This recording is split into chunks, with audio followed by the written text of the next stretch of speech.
नमस्कार, आपलं स्वयंपाकघर या चॅनलमध्ये आपल्या सर्वांचं स्वागत आहे। तर आज करणारे शेंगदाणे आणि तिळाचे लाडू। तर इथे शेंगदाणे चांगलेसे बघा खरपूस भाजून घेतलेत मी सालीने येईपर्यंत बारीक गॅसवरती बराच वेळ भाजून घेतलेले आहेत। काढून घेते।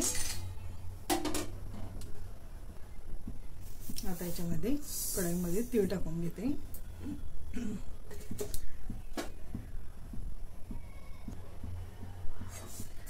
तीळ पण बारीक गॅसवरती भाजून घेते। इथे तीळ मी 1 वाटी घेतलेला आहे आणि शेंगदाणे 2 वाटी घेतलेले आहेत।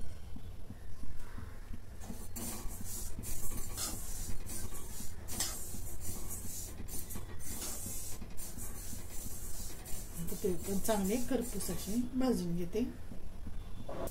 आता तीळ पण चांगले बघा असे खरपूस भाजतायत, असे टम्म फुगले पहिल्यापेक्षा।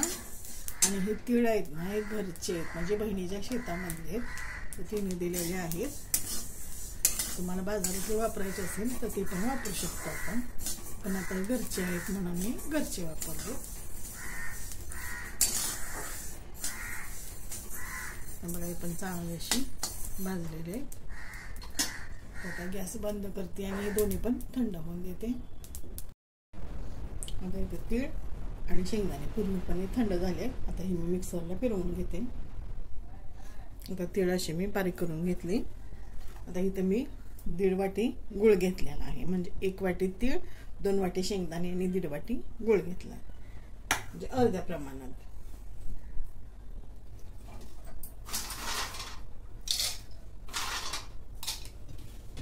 आता इथे मी थोडे शेंगदाणे आणि थोडा गूळ असं मिक्सरला फिरवून घेते।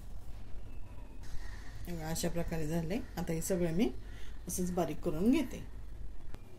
आता हे सगळं बारीक करून घेतलं। आता हे सगळं मिक्स करून घेते तिळामध्ये।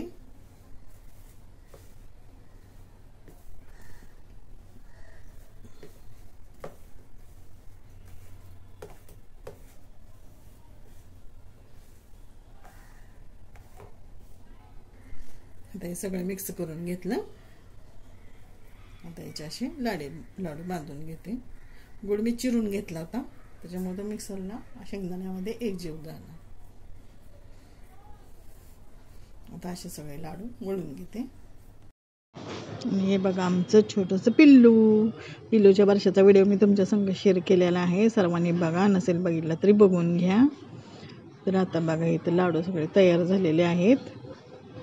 आता ह्याचे जवळजवळ 15 ते 16 लाडू झालेले आहेत। तेवढ्या साहित्यात 2 वाटी शेंगदाणे, 1 वाटी तीळ आणि 1.5 वाटी गूळ असं प्रमाण घेतलं होतं। आणि याच्यामध्ये लाडू बांधताना मी थोडेसे तीळ साईडला बाजूला ठेवले होते, 1 चमचा ते टाकून घेतलेले आहेत। आणि नंतर मग ती बांधून घेतलेले आहेत।